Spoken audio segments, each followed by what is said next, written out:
federal government is taking to help Florida prepare for Hurricane Ian. And tomorrow he will visit FEMA's headquarters to receive a briefing on federal response efforts for Hurricane Ian. Already, we have deployed significant federal resources to the region to help prepare for the hurricane. We have more than 1,300 federal response workers on the ground in Florida. There are 3.7 million meals and 3.5 million liters of water pre-positioned in Alabama. 110,000 gallons of fuel and 18,000 pounds of propane are pre-staged for immediate deployment. 300 Army Corps personnel are on the ground to support power and fuel assessments. 300 ambulances are supporting local officials, and multiple federal disaster medical assistance teams are deployed to Florida and Georgia. As President said this morning, this storm is incredibly dangerous and life-threatening. Heed warnings from state and local officials. If you're told to shelter in place, please do so, shelter in place. Additionally, we know that disruptions from hurricanes can pose challenges to markets, but the latest projections show that major refineries should not be impacted by Hurricane Ian. As the President said today, oil and gas companies should not use this moment as an excuse to raise gas prices. I also want to speak to the sham referenda that Russia has staged in occupied areas in Ukraine. These referenda were straight from the Kremlin playbook. They were manufactured and manipulated. Ukrainian civilians were forced to cast ballots under the watch of armed guards. We have seen videos and reports of armed officials going door to door, intimidating voters and stopping Ukrainians on the street and forcing them to vote. These so-called referenda have been an exercise in coercion and disinformation executed by puppet authorities following orders from Russia. Based on our information, every aspect of this referendum process was pre-staged and orchestrated by the Kremlin. Weeks, if not months ago, Russian officials planned to announce these predetermined outcomes. The Russian government instructed security forces to occupy referendum workers as they collected votes, and the Russian government falsified the results to advance the lie that the Ukrainian people want to be part of Russia. But as we all know, to the contrary, the world has seen very, very clearly that Ukrainians do not want to be part of Russia. In reality, the Ukrainian people are continuing to fight for their independence with support from the United States and allies across the globe. They have courageously resisted Russia's invasion. The Ukrainian people have defended their territory heroically and at significant cost. In occupied areas of Ukraine, Russian forces have committed war crimes and atrocities, killed thousands of civilians, and subjected thousands more to filtration operations. And it is in these occupied areas that Russia would have us believe, against all evidence and also all logic, that the Ukrainian people have suddenly chosen to join Russia. But we know the truth. These referenda are illegitimate and frankly outrageous. We expect Russia to use these sham referenda as a false pretext to try to annex Ukrainian territory in flagrant violation of international law and the United Nations Charter. In fact, Russia's actions are transparently fraudulent and have no legal significance whatsoever. We will never recognize these illegal and illegitimate attempts at annexation. Regardless of Russia's claims, this remains Ukrainian territory, and Ukraine has every right to continue to fight for their full sovereignty. In response, we will work with our allies and partners to impose additional economic costs on Russia and individuals and entities inside and outside of Russia that provide support to this action. We will rally global opposition to Russia's attempts at annexation, including at the United Nations. And we will continue to stand with Ukraine as they defend their territory and sovereignty, as we have been doing for the past several months. And today, the United States is announcing an additional $1.1 billion package of weapons and equipment for Ukraine through the Ukraine Security Assistance Initiative. This includes 18 new high-mobility artillery rocket system, and also known as HIMARS, which Ukraine has used so effectively on the battlefield. It also includes hundreds of armored vehicles, radars, and counter-drone systems. We will not be deterred from supporting Ukraine. We will continue to stand with the Ukrainian people and provide them with the security assistance they need to defend themselves for as long as it takes. With that, go ahead, Steve. Thanks, Karine. On the store, could you provide an update on what the president's been doing today? As the store bears down in Florida, has he been making phone calls, receiving briefings? Who's been briefing him? So he's been receiving regular briefings throughout these last couple of days. As you know, he met with the FEMA administrator yesterday. He will continue to get briefings as well today. He will most likely continue to make calls as well. I don't have anything to read out at this time, but as you heard him speak about this morning at the top of his event, he laid out his thoughts. He laid out what the federal government is doing and the response that we are providing. We are surging our efforts. We are making sure that we are there for the people of Florida. We will continue to do that. You will hear again directly from this president tomorrow when he visits FEMA to get an update. But again, this president has been all hands on deck at this moment. He spoke to the governor, as I just mentioned moments ago. He spoke to 3 mayors, as we read out to all of you yesterday. And if there are any further calls, we'll be sure to read those out. And with the conversation with Governor DeSantis, is there anything more you can offer in terms of the substance of that discussion? Any requests from the governor for additional federal assistance or disaster declarations? So just to give you a little bit, and we kind of laid this out yesterday, they spoke yesterday. The president wanted to relay that his prayers are with the people of Florida, and that Florida will have the full force of the federal government. Again, we are committed to continued close coordination between the federal and state government as we respond to this emergency. Yesterday, when the administrator was at this very podium, she mentioned how there were members of her team that was traveling with the governor yesterday, and so that will continue. We will continue to see that partnership, and again, we will have the full force of the federal government and resources to the people of Florida. And just on the Nordstrom Pipeline, the explosions there, is there any update in terms of the formal U.S. government assessment on those apparent explosions? Was it an act of sabotage, and is there a assessment of culpability there? So we have been in touch with our European partners there about the apparent sabotage of the pipelines. We are supporting European efforts to investigate this. As I just kind of laid out, it's still under investigation. As you all know, these pipelines were pumping gas into Europe, are not pumping gas into Europe at this time.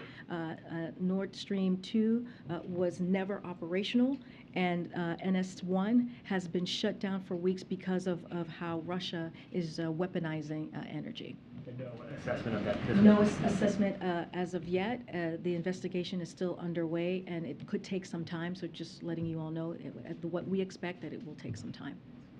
Thank you. Just a couple follow-ups on what Zeke here on some specifics. Now that the storm has made landfall, can you give us a better sense of how often the president is going to be briefed? Do you think it's an hourly situation, or? So I don't have any specifics on hourly or every 30 minutes or every few hours. Just know that he is very much keeping an eye on what is happening with the storm. He has been in regular touch with the FEMA administrator. He spoke to her today, and he has been getting he spoke to her yesterday, as you know. If there is more, if he speaks to her again, we will surely read that out. But this is something that has been top of mind, and I was, as I said with the administrator yesterday, I was in the room with him when he called the 3 mayors, and it has come up in every meeting that I have personally had with him. And so again, this is top of mind. We are going to put the full force of the federal government to the people of Florida, and again, they are in our prayers, and we have have been very clear to make sure that the folks in Florida listen to local and state officials at this time. And on the DeSantis call, did they just speak about the hurricane? Could you elaborate more on the tone of the conversation given the complex relationship there? Again, there's no politics in this when we talk about extreme weather, when we talk about what we're seeing right now with a Category 4 hurricane about to, any moment now, about to hit the coast of Florida. This is about the people of Florida. This is about two people who wanted to have a conversation on how we can be partners to the governor and his constituents and make sure that we are delivering for the people of Florida. That is the focus, and that's going to continue to be the focus these next couple of days. One quick final one. Sure. What happened in the hunger event today? The president appeared to look around the room for an audience member, a member of Congress who passed away last month. He seemed to indicate she might be in the room. What happened there? So the president was, as you all know, you guys were watching today's event, a very important event on food insecurity. The president was naming the congressional champions on this issue and was acknowledging her incredible work. He had already planned to welcome the Congresswoman's family to the White House on Friday. There will be a bill signing in her honor this coming Friday. So, of course, she was on his mind. She was of top of mind for the president. He very much looks forward to discussing her remarkable legacy of public service with them when he sees her family this coming Friday. He said, "Jackie, are you here? Where's Jackie? She must not be here." No, I totally understand. I just explained she was on top of mind. You know, this wasn't what we were able to witness today, and what the president was able to lift up in this at this conference, at this event, was how her focus on wanting to deal with, combat food insecurity in America. And this is something that he was lifting up and honoring.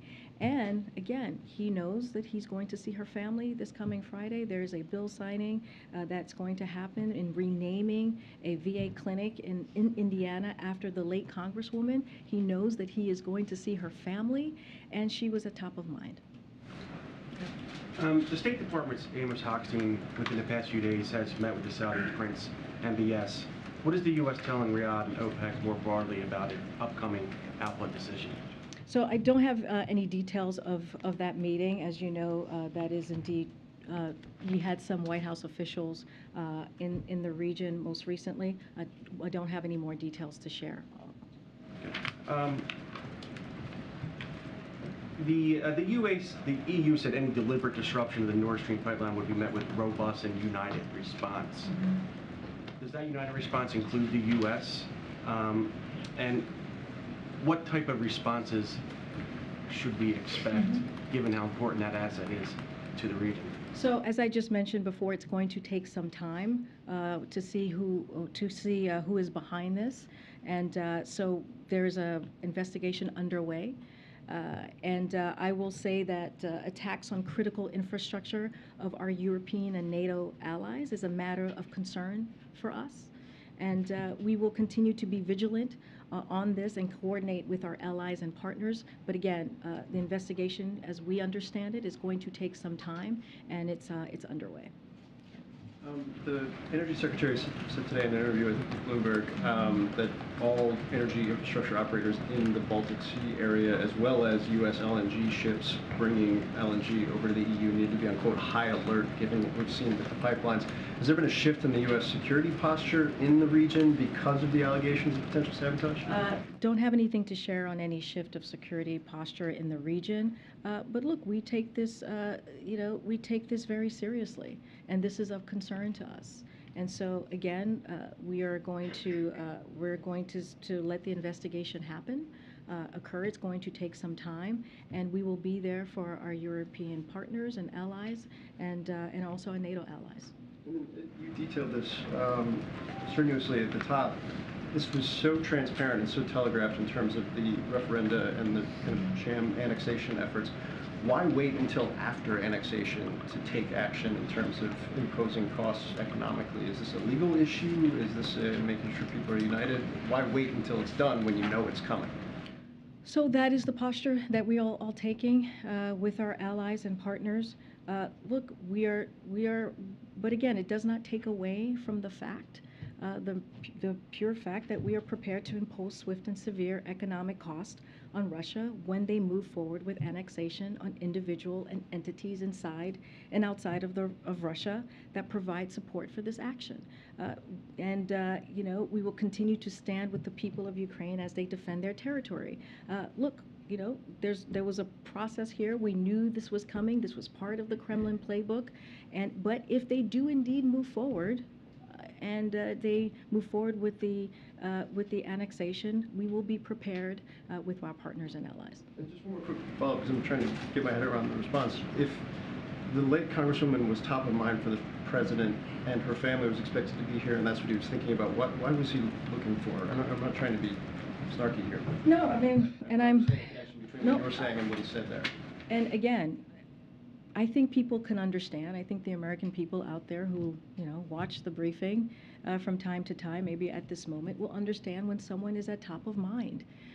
And this was such an important event when we're talking about hunger, when we're talking about food insecurity, when we're talking about these champions, these congressional champions who were in the room, who have worked in a bipartisan way.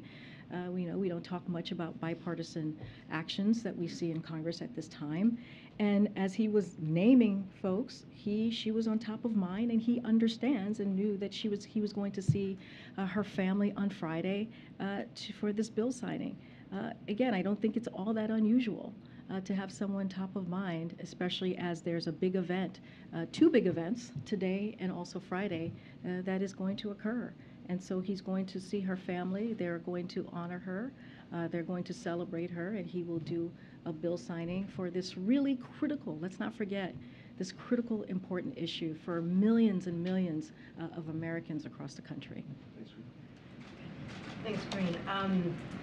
Back on the Nordstrom Pipeline, whoever attacked the pipeline, and it may take a while to figure out who it was, would the U.S. consider that to qualify as an attack on a NATO ally worthy of retaliation? So I don't want to get ahead of the investigation.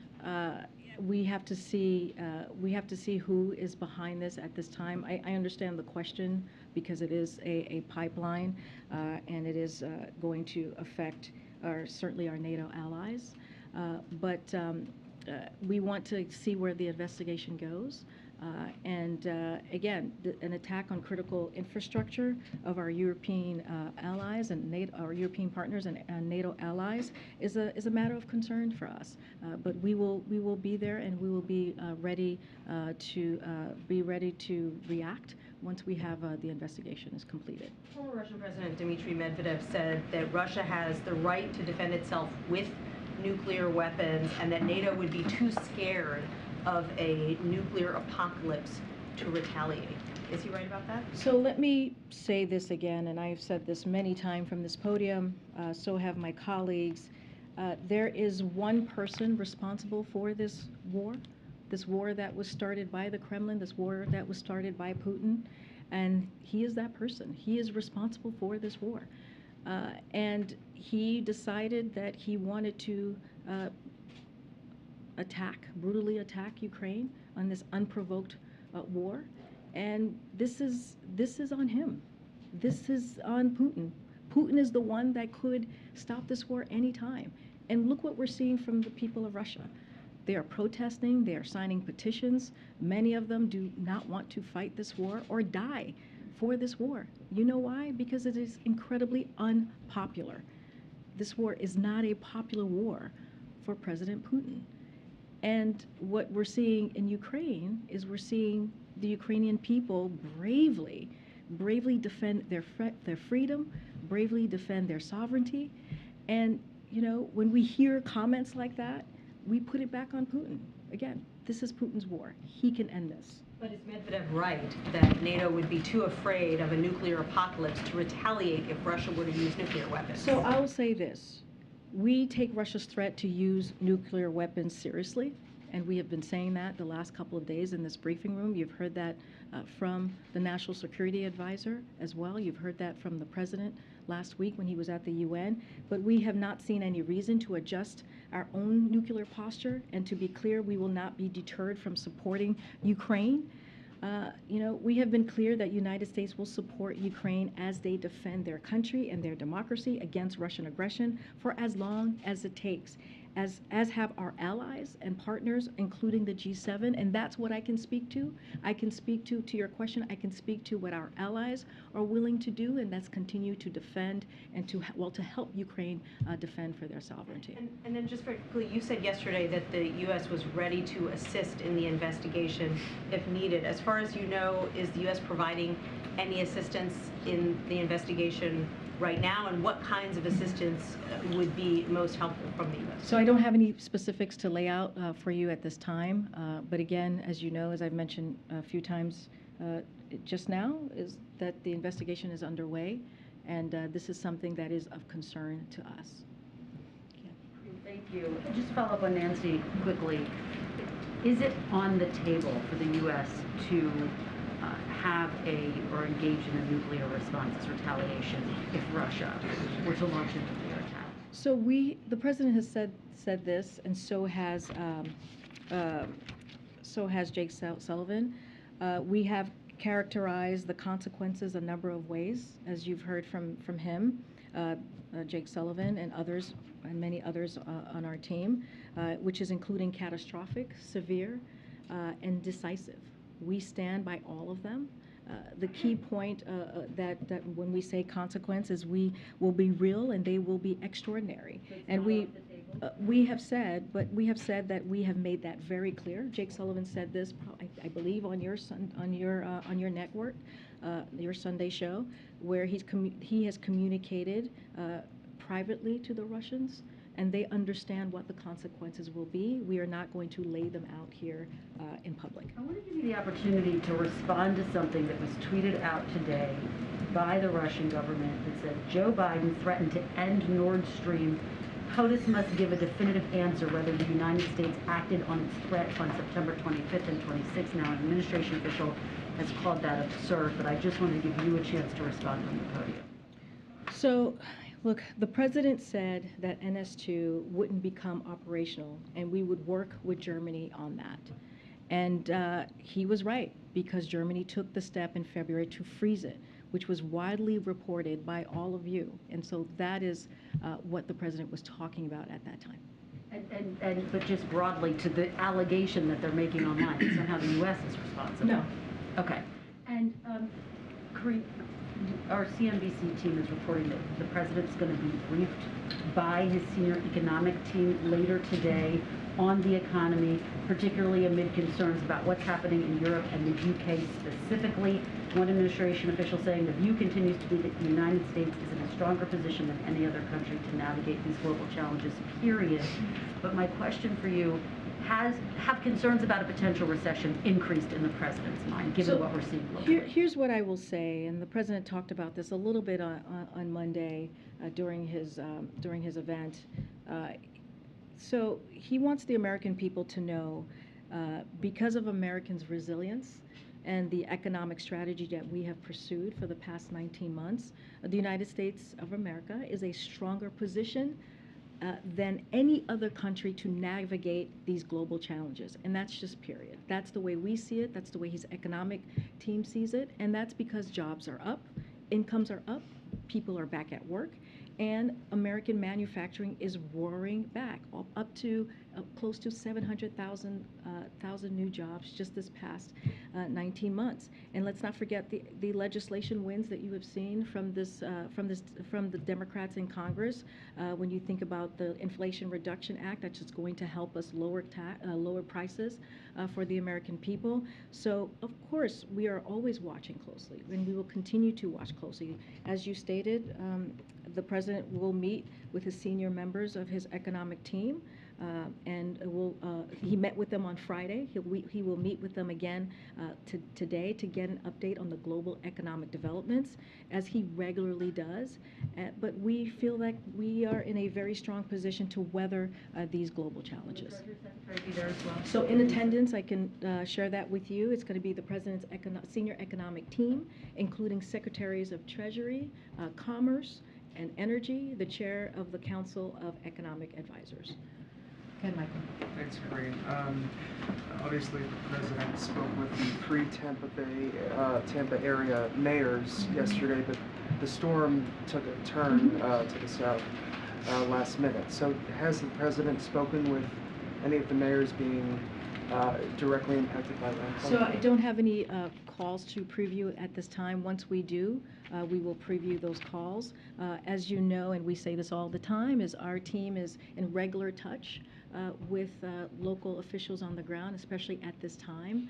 As we've heard from FEMA and the administrator and her team, they are on the ground trying to help in every way possible. And we have put the full force of the federal government when it comes to making sure the people of Florida have the resources they need. I just listed out at the top of the briefing on all of the kind of resources, manpower, women power that's on the ground, water, food, and we will continue to move in that direction, making sure that the folks of Florida get what they need. If we have any calls to read out, we will surely share that with all of you. And speaking of federal resources, the governor is asking the Defense Department to provide additional airlift capacity in anticipation of a massive high water recovery effort. Are you aware of that request, and do you expect it to be granted? So I've heard some reporting on that request. I would have to check with our team to see where we are with that particular request from the governor. But again, the president has been very clear. He is going to do everything that he can. His administration, the federal agencies who are closely involved and aligned with Florida government to make sure that we deliver what they need. This is a critical time. We are praying for the people of Florida, but of course they have the full support of the federal government at this time as well. Okay, Steve. I'm sorry to have to do this, but I'm compelled to ask you to go one more time back to the question about Congresswoman Walorski. I'm not sure why. Why one more time? Frankly, honestly, I think the memory of the Congresswoman and history requires some clarity here. Can you explain where the mistake was made? Was the president confused? Was something written in the teleprompter that he didn't recognize? Can you just help us understand what happened? I mean, you're jumping to a lot of conclusions. No, but you're. Find out what happened here. I hear you, Stephen. I'm answering the question that you're jumping to a lot of conclusions. I just answered the question. If that had been the case, I would have stated that, right? I would clearly have stated what you just laid out. What I had said is that she was on top of mind, and that he is going to see her family in just 2 days' time on Friday to honor her work, to honor her legacy, if you will. I've just mentioned this. It's going to be a renaming of a VA clinic in Indiana in her name, and you know, that is what he was thinking of. He was thinking about her as he was naming out and calling out the congressional champions on this issue, on this really critical issue that's going to help millions of Americans, and that is what the president was focused on. Would you be prepared to release the prepared remarks that the president had in teleprompter just so we can understand?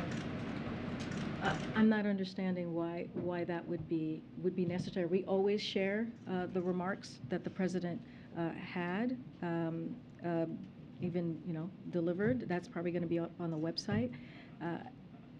Not really sure what that has to do with anything. I just answered the question about her being on top of mind. I don't think that's unusual. I feel like many of us have gone through that particular time where someone is on top of mind and you call them out.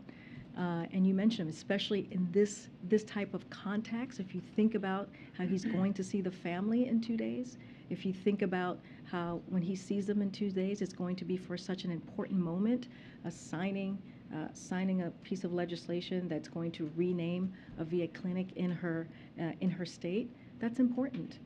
If you think about this issue and how important this issue is, and he was, again, calling out the congressional champions for this particular issue. Let me ask you about something else. The president's schedule tonight has him attending a political fundraiser while the storm is hitting the state of Florida. Is it still his intent to go to the fundraiser, or will he stay here at the White House and monitor the building? So we don't have anything to change, any changes in his schedule. He has been really steadfast and very clear, and has spoken multiple times on what is happening in Florida and what we are seeing with Hurricane Ian and other hurricanes right before. There's Hurricane Fiona as well, as you all know.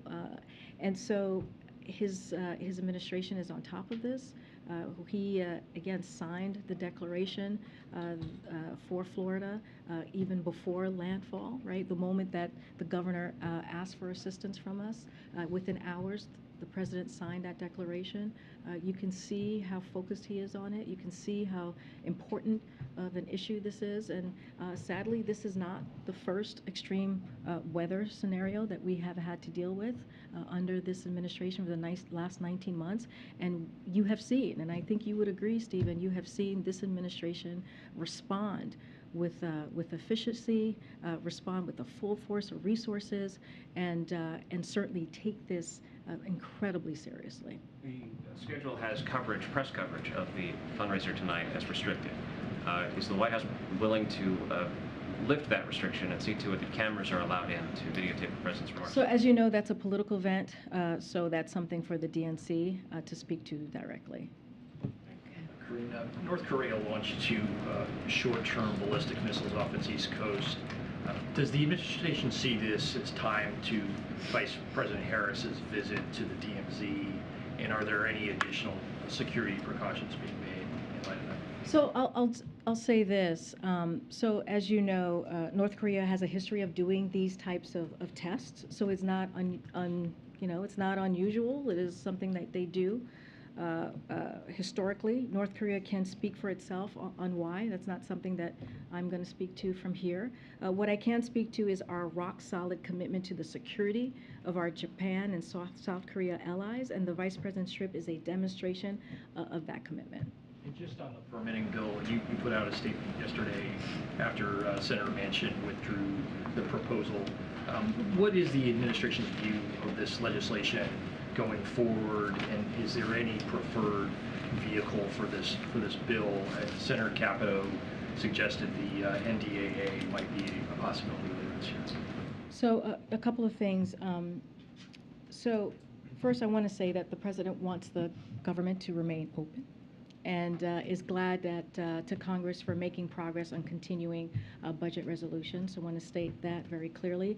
But at the same time, the president believes we must pass the permitting reform bill so that the United States can realize the benefits of the historic investment in the Inflation Reduction Act and the bipartisan infrastructure law as well. He supports the permitting reform, as you know, as you stated from my statement yesterday. The administration will continue to work with Congress and find the best path forward so we can enact this bill. Clearly, the Congress leads the way on the mechanisms on how bills will move forward, and so we'll leave that up to leadership, but again, we will work closely with them. Thank you, Karine. Yesterday, President Biden mentioned Rick Scott and Ron Johnson, as well as Kevin McCarthy, warning about those three specifically and what the country would look like if they were in control.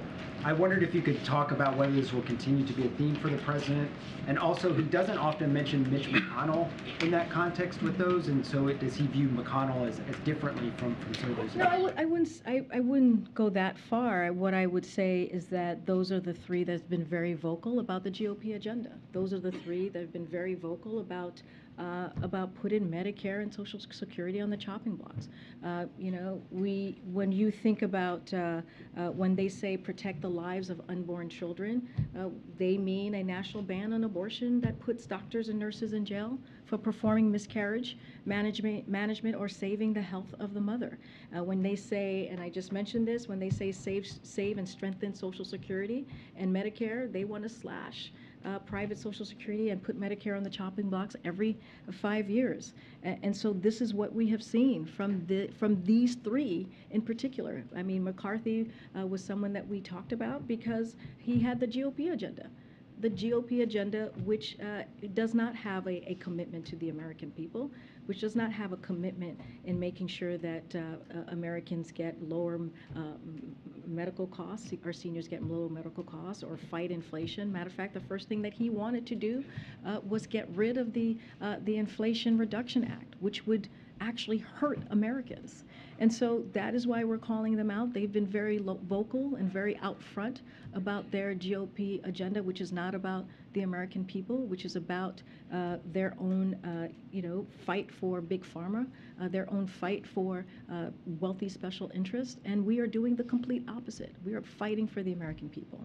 The president this week has talked about the importance of competition, tweeting capitalism without competition isn't capitalism, it's exploitation. There's some legislation on the Hill dealing with antitrust and big tech, including one co-sponsored by Amy Klobuchar, that's waiting for a vote to be scheduled. Is the president have any opinion on that? Is he pushing for a vote? Does he want Chuck Schumer to call for a vote on that before the election? Don't have anything to share on that particular piece of legislation. I know that this is something that the senator has been fighting for some time and working on for some time, but the president has been very clear about his concern about the power large social media platforms have over everyday lives, and has long argued that tech platforms must be held accountable for the harms that they cause. And so the president will continue to call that out. I don't have anything specific on that particular legislation. Lastly, I just wanted to return to this question of the Congresswoman, and I think we all totally get why she's top of mind. You've made that case pretty effectively. But I think the confusing part is why, if she and the family is top of mind, does the president think that she's living and in the room? I don't find that confusing. I mean, I think many people can speak to sometimes when you have someone top of mind, they're top of mind, exactly that. And it is also, if you put it into the context, it's not like it happened outside of context, right? It happened at an event where we were calling out the champions, congressional champions in particular, of this issue, this important issue when it comes to food insecurity, something that this administration has led on from the beginning of this administration, not just across the country, but also globally. You heard him talk about food insecurity last week at the UN, and the investments that we have put forward as the United States of America in helping deal with that. Look, he was at an event, you all saw, you all watched, which is why you're asking the question, right, where he was calling out, again, congressional leaders, a bipartisan leadership that we have seen on this particular issue. And again, he's going to see her family in just 2 days. And she was on top of mind. I mean, that is not an unusual scenario there. Karine, I have John Lennon top of mind just about every day, but I'm not looking around for him anywhere. When you sign a bill for John Lennon as president, then we can have this conversation. Okay, go ahead. Go ahead. Go ahead. These moments of confusion are happening with increased frequency. Go ahead. Excuse me, Americans are watching this and are having concerns. What do you say to that? This is a legitimate question. We need to have some answers. At the end of the year, what can you tell us about I'm that? sorry, somebody was yelling over you, so go ahead. There are reports that Treasury Secretary Yellen is looking to leave. It is not your turn to administration. speak, and you're being rude to your colleagues, and let your colleague answer the question. Go ahead. Go ahead. No, you're yelling and over your colleague. So that is incredibly rude. So can you, go ahead. Go ahead. There are reports that Treasury Secretary Yellen is looking to leave the administration at the end of the year. What can you tell us about those reports? And also, are you preparing for the departure of any other administration officials by the end of the year? So as been previously reported, Chair Rouse will return to Princeton University at the end of her 2-year public service leave, likely early spring of 2023. And while we are prudently planning for potential transitions post-midterm elections, neither Secretary Yellen or Brian Deese are part of those plans. Thanks, Karine. I just wanted to see if you had anything more in terms of a response to the North Korea missile launches. Was the president briefed specifically on this today? And does this change the vice president's plans to visit the DMZ tomorrow? So just some top-line things here. I'll point you to the Department of Defense statement, which assessed this test didn't pose an immediate threat to the U.S. personnel or territory of our allies. And also, the United States condemns, as we have said many times when we have seen this behavior, the DPRK's ballistic missile launches. These launches are in violation of multiple United Nations Security Council resolution and poses a threat to the DPRK's neighbors and the international community. The United States is committed to the defense of our allies, South Korea, Japan, and we continue to call on North Korea to engage in diplomacy as it relates to the vice president's trip. So as you all know, on Thursday, which is tomorrow, as part of her trip to the Republic of Korea, ROK, the vice president will visit the DMZ. Nearly 70 years since the Korean armistice, the visit will underscore the strength of the U.S.-ROK alliance and the United States' commitment to stand beside the ROK in the face of any threats posed by the Democratic People's Republic of Korea. The Vice President will tour sites at the DMZ, meet the service members, and receive an operational briefing from U.S. commanders. The Vice President will reflect on the shared sacrifice of tens of thousands of American and Korean soldiers who fought and died together, and will reaffirm the U.S. commitment to the ROK's defense in ironclad. As you just could tell, that trip is going to continue. Thanks, Karine. Can you address Democratic Representative Henry Cuellar's comments on Fox about the administration needing to do more on the border? He's, obviously been critical of the administration in the past, but is the White House ignoring the congressman as he appears to be contending? So I've not seen those comments. What I can say, and what we have said many times from here, every individual encountered at the border is either expelled under Title 42 or placed in removal proceedings. That remains to be true. We are working to expedite the asylum process timing and have brought it down from years to months for many recent encounters. Of course, we could expedite the processing time even further, and you've heard me say this many times, if congressional Republicans would quit blocking our actions and start supporting the comprehensive immigration reform proposal that the president proposed on day one. And we inherited a decimated, a gutted immigration system, and the president took this so seriously that on day one again he put forth a comprehensive plan. So we would look forward to having congressional Republicans join us in dealing with this issue. On the hurricane, the president had some strong words for oil and gas executives.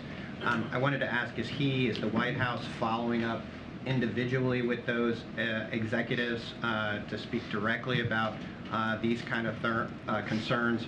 Any plans of bringing them in, for example? So I don't have any actions here to preview for you at this time, but as I've noted, wholesale gas prices have declined about 3 times as much as retail gas prices over the last month, and in addition, oil and gas companies are making record profits and need to pass these savings on the consumers at the gas pump now. So the president is making that very clear. We are making that very clear, and we'll leave it as that. If there's more to preview, we certainly will share that. Yeah, thanks very much. Just back to Florida for a second. Can you talk a little bit about how long the conversation was between the president and the governor? And also, did they touch on any other topics, like the governor sending the migrants to Martha's Vineyard? So the call was just focused on the hurricane, the hurricane response. There was no other topic that was discussed on the call. I don't have a timeline of timing of how long the call was. I think the important thing is that the call happened, that the president was able to connect with the governor. They both agreed that they would that the president would be there to have the full force of the federal government behind Florida for the people of South Florida, and they were committed to continued close coordination between the federal and state government. And so as we respond to the emergency, that was the commitment that they made. That was a conversation that was had. Again, the FEMA administrator has spoken to the governor. She spoke to Governor many days ago. She said here, and I'll just reiterate, as I just said moments ago, her team has been on the ground with the governor and his team, and we will continue to work in close coordination. Thank you so much. On the global economy, the strong dollar has an impact beyond the borders of the United States, obviously, on many countries. So is this something the administration is discussing with allies and partners, and how coordinated is the economic response? Because we get warnings about, global recession almost every day. So the U.S. government, including the Department of Treasury, are always in touch with our allies and partners, including the U.K. on the global economy. Don't have anything further to share on that piece. But again, this is, as I mentioned, when it comes to the global economy, this is something that we are clearly watching very closely. But we feel, as I stated a second ago, that we are in a strong position. The U.S. economy is in a strong position to deal with the global challenges ahead. Good. You're in the back. Thank you. I wanted to ask about something you said yesterday, but really quickly. Ambassador Rahm Emanuel has been in touch with the family of Navy Lieutenant Ridge Alconis, and a number of U.S. senators have sent a letter to the Japanese government asking them to revisit his case. I know the president has a lot on his plate, but is this something that he's been briefed about? That one I would have to just check with his team, since to your point, there's just so much going on. So let me just check with his team on that particular question. My second question is, during his second press conference, the president said of the midterm elections, I'm not going to say it's going to be legit. His subsequent preferred voter reforms, those did not pass Congress. And then yesterday you said, we are confident in the integrity of our elections here. My question is, what gives Biden confidence 6 weeks out from those elections that he didn't seem to have at the beginning of the year? So can you do me a favor? Can I just go back and see his answer there? Because I want to see what context he was answering that question and how it was asked. So in order to give you a fulsome answer, I actually need to do that, just to be fair to you and to be fair certainly to the president as I represent him up here. So let me do that, and then I can get back to you on that particular question. Just to try one more time, does the president believe that in his reference to the late Representative Jackie Walorski, who you have said from the podium numerous times he respects the work that she has done, he'll be meeting with her family to honor her work.